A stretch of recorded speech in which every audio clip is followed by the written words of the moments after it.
भगवान श्री कृष्ण द्वारिका चले गए हैं, अर्जुन साथ में गए हैं, यदुकुल को संहार का श्राप लगा है, बलराम जी क्षीर सागर में चले गए, भगवान श्री कृष्ण भी परम धाम को प्रस्थान कर गए हैं।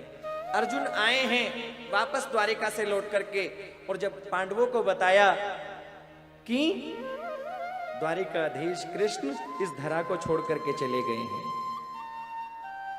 लिखा कि गता सुक्ता धुना मासा भीमसेन तमानुज।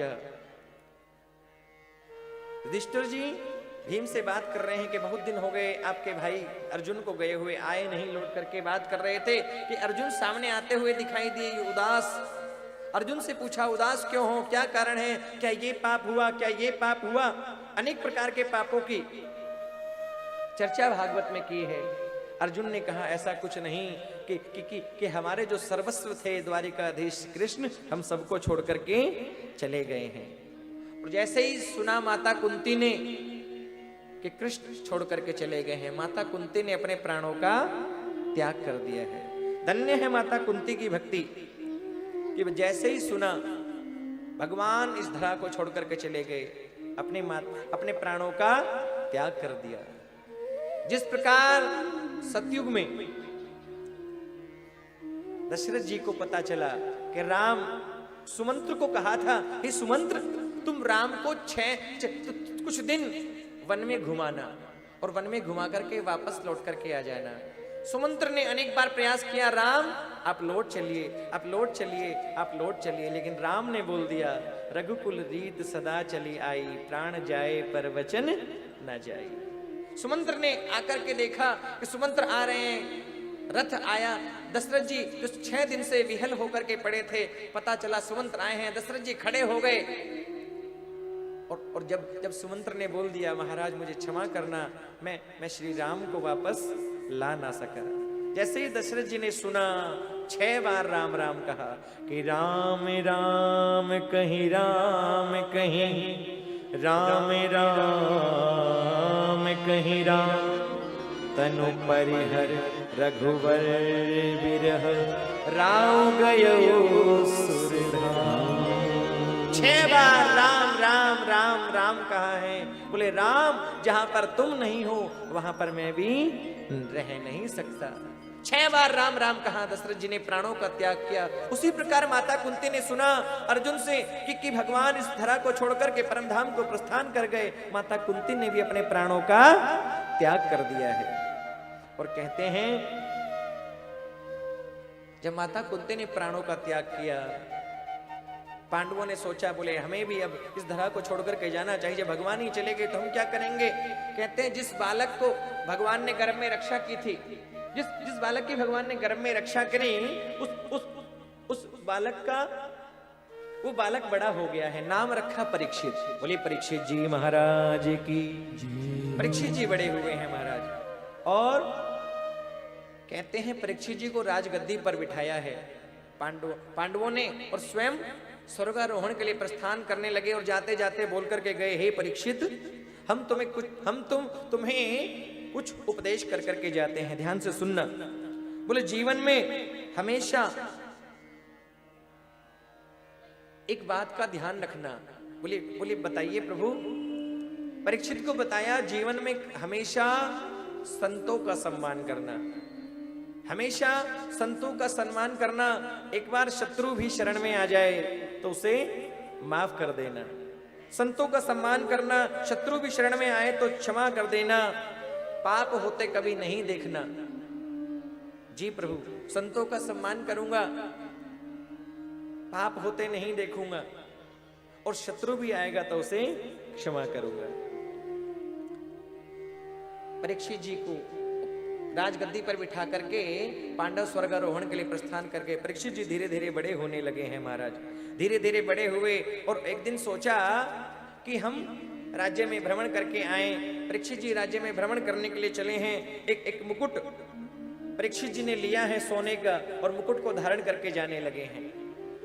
देखा रास्ते में जा रहे थे कि सैनिक दूर भटक गए और परीक्षित जी जंगल में प्रवेश कर गए। एक गाय और बैल को आपस में बात करते हुए सुना। एक गाय और बैल को बात करते सुना। गाय है पृथ्वी का स्वरूप और बैल है धर्म का स्वरूप। बैल एक चरण से खड़ा हुआ है महाराज। कहते हैं सतयुग में धर्म के 4 चरण थे। सतयुग में धर्म के 4 चरण थे। त्रेता युग आया 3 चरण रह गए, द्वापर आया 2 चरण रह गए, और जब कलयुग जैसे ही आया है धर्म केवल 1 चरण पे खड़ा है। धर्म रूपी बैल और पृथ्वी रूपी गाय बातें कर रहे हैं और चर्चा कर रहे हैं। एक काला काला पुरुष आया और बैल के चौथे पैर को भी काटना चाहा। ये काला पुरुष कौन है? कलयुग।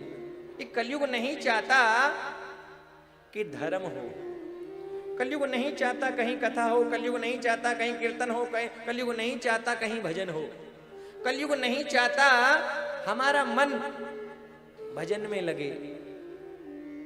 कथा में बैठने पर घर की याद आए, ऑफिस की याद आए, दुकान की याद आए, बेटा बेटी परिवार की याद आए, तो समझ लेना कलयुग गड़बड़ कर रहा है, क्योंकि वो नहीं चाहता हम कथा सुने। कथा में बैठने पर बार बार यदि मोबाइल बजे तो समझ लेना मोबाइल में कलयुग घुस करके बैठ गया है। हाँ, वो नहीं चाहता हम कथा सुने, वो गड़बड़ करता है। लिखा धर्म के चौथे चरण को कलयुग काटना चाहता है। परीक्षित दृश्य को देख रहे हैं, तलवार लेकर के परीक्षित जी खड़े गए। अरे दुष्ट, कौन है तू? और मेरे राज्य में इस निर्दोष प्राणी को कष्ट देने का दुस्साहस कैसे किया? अभी तुझे मार डालूंगा। परीक्षित जी मारने के लिए जैसे ही कलयुग को दौड़े हैं, कलयुग चरणों में गिर गया और कहने लगा, महाराज मुझे माफ कर दो, मैं जाऊं तो कहां जाऊं? कौन है तू? मेरा नाम है कलयुग। सतयुग त्रेता द्वापर के बाद में मेरा समय हो गया, कलयुग मुझे तो आना ही है। जब से भगवान इस धरा को छोड़ करके गए हैं मेरा आगमन हो गया है। इंस्ट्रूमेंट चेंज कीजिए थोड़ा। जब से भगवान इस धरा को छोड़ करके गए हैं तब से मेरा आगमन हो गया है। कलयुग कहता है, हे प्रभु। परीक्षित जी कहते हैं, हे कलयुग, तुम मेरे राज्य को छोड़ करके चले जाओ। पर कलयुग कहता है, प्रभु जाऊं तो कहां जाऊं? कहां जाऊं? चारों तरफ आपका राज्य है, आप मुझे रहने के लिए कोई स्थान दे दीजिए, जहां बोलोगे मैं वहां रह जाऊंगा। कलयुग को रहने के लिए परीक्षित जी ने 4 स्थान दिए। ध्यान से सुनना कि द्यूतम पानस्त्रियस्सून यतो धर्म चतुर्विध। द्यूतम पानस्त्रियस्सून यतो धर्म चतुर्विध। हे कलयुग, जहां जुआ खेला जाए तुम्हारा वास होगा। कहते हैं जुए में कपट के रूप में कलयुग रहता है। जुए में कपट के रूप में कलयुग रहता है, कलयुग तुम्हारा वास होगा। द्यूतम बोले जहां शराब पी जाए, शराब में कलयुग तुम्हारा वास होगा। तो शराब में कलयुग रहता है। कितने लोगों को देखा है महाराज, बड़े बड़े लोगों को महाराज पी लेते हैं और नाली में पड़े हैं, कुत्ता आ गया, कुत्ते से ही बात करते रहते हैं। हाँ, कुत्ते से ही बातचीत करते रहते हैं। शराब बुद्धि का विनाश कर देती है। कितने घरों का विनाश इस शराब ने किया है। जहां शराब पी जाती है वहां कलयुग रहता है। द्यूतम, जहां जुआ खेला जाए कलयुग होगा, जहां शराब पी जाए वहां कलयुग होगा। स्त्रिय, जहां वैश्याचार हो कलयुग तुम्हारा वास होगा। आपने सुना कल धुंधकारी ने 1 नहीं 5 वैश्याओं को लाकर के घर में रखा और मर करके भयंकर प्रेत बन के भटकने लगा। हे कलयुग, जहां जुआ खेला जाए, जहां शराब पी जाए, जहां वैश्याचार होगा तुम्हारा वास होगा। और सूना, जहां निर्दोष प्राणियों को मार करके खाया जाए वहां पे कलयुग तुम्हारा वास होगा।